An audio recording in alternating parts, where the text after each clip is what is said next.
Algebra 2, Unit 3, Lesson 6, Solving Three-Variable Systems. So previously we looked at how to solve a two-variable system. Now we're going to extend that to solving three-variable systems using elimination and substitution. So to algebraically solve a system of three variables, you need to take the equations in pairs first. One equation used twice, like you might use 1 and 2 or 1 and 3. Or you could use 1 and 2 and 2 and 3. It really doesn't matter. You're going to pick two pairs of equations. One of them has to be used twice. You have to use all three of them. And then you eliminate the same variable in both pairs. So if you choose to eliminate the x in the first pair, then you have to choose to eliminate x in the second pair. If you choose to eliminate z in the first pair, then you have to choose to eliminate z in the second pair. Then you're going to get two equations. Let's say you eliminate z, you're going to get two equations in x and y, and that shall solve like you did in the previous lesson. If you do substitution, you have to be able to solve one equation for one variable and then substitute it into each of the other two equations and solve for the variables. The solution will now be an ordered triple. If you ever get the same linear equation from different pairs, then the line will represent an infinite solution. And if all three equations are really same, then it's the whole plane that represent them. Again, we'll look at different cases to show you what can happen when you have infinite solutions. Well, let's look at this one now. We have these three equations. We could choose to eliminate any one of these variables.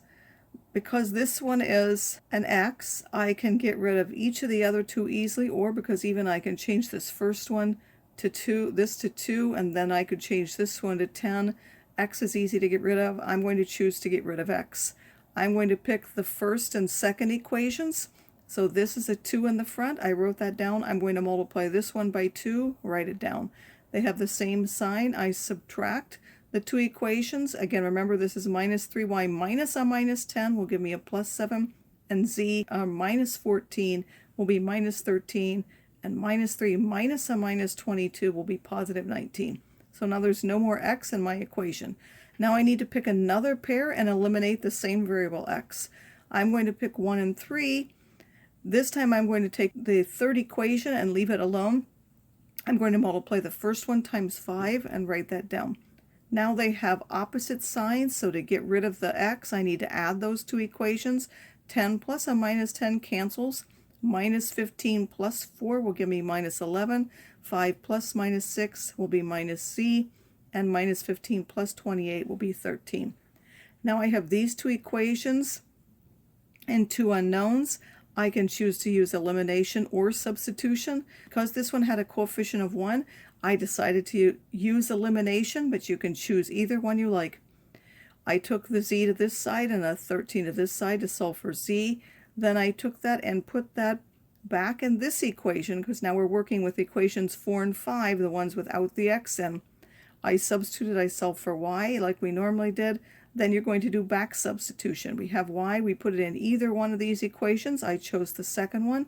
I put that in there and solved for z. Now I have both y and z. I can pick any one of these equations and substitute y and z and then solve for x. I chose the first one.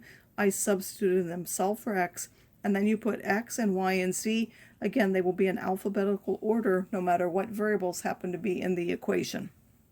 As another example, we have x, y, and z, 2x minus y plus 2z, and a minus x plus 2y minus z equal to different numbers. Again, we could eliminate any one of the variables. This time I decided to get rid of y. Again, it really makes no difference. I'm just trying to show you it doesn't have to be the same variable. If I take the first two equations, they already have the same coefficient in front except for the sign. They're opposite, so I'm going to add. X and 2x gives me 3x, z plus 2z is 3z, and minus 1 plus a minus 5 is minus 6. So now this equation has no y in it. Then I'm going to pick another 2. So again, I picked 1 and 3. I'm going to get rid of y, so I multiplied the first one by 2. Along with the second one, these have the same sign now. I need to subtract. 2x minus a minus x is 3x. 2y minus 2y goes away. 2z minus a minus z will be plus 3z. Minus 2 minus 4 is minus 6.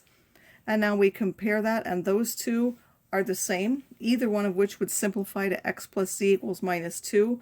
Because both pairs gave me the same equation, there are going to be an infinite number of solutions. X plus z is minus 2, so it's possible that even though I have just this one equation for x and z, it's possible I can find out what y is. So I have an x plus z here. I found out that x plus z is minus 2. So instead of that x plus z, I'm going to substitute minus 2 for that, giving me minus 2 plus y is equal to minus 1.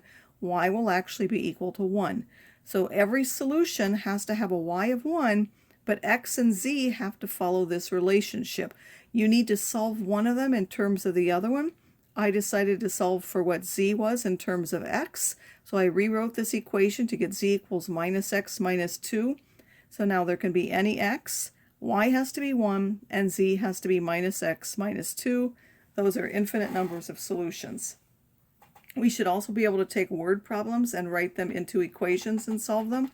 It says that a fair many judges each decided which chili should be in first, second, and third places, with each place being worth a different number of points. The number of judges who voted for each of the top 3 finishers is in the table. How many points are first, second, and third place votes worth? So we know how many judges, but we don't know how many points. All we have are the total points. So for Jimana, she got 3 judges gave her first place, 1 judge gave her second place, 4 judges gave her third place. For Miriam, 2 judges gave first place, 4 second place, none third. And for Alash, she had 2 first, 2 second, and 3 third for a total of 19 points. So if x, y, and z represent the points for first, second, and third place respectively, we have 3x, that's how many total points she would have had for her 3 judges. 1 gave her y points, and 4 judges gave her z points. If you add those together, they need to be her total of points. For the second one, it would be 2x plus 4y, no z, have to add to 22. And then we have 2x plus 2y plus 3z, have to give me the total of 19 points. Again, you want to solve this system. This one already has no z, so you only need to pick another pair and get rid of z. Since this is 4 and this is 3, I'm going to multiply this one by 3, this one by 4 to get these 2 equations. They have the same sign, so I'm going to subtract. That will give me this equation. Now I'll use this with the second equation. Note that I can divide that by 2, giving me x plus 2y is 11. And then here I have x minus 5y is minus 2. They now have the same coefficient on the x, except for sign, so I'm going to subtract. Will give me 7y is 21, so y is 3. Once I have that, I again pick either of the equations that I have to solve for x. I chose this one, x will be 5.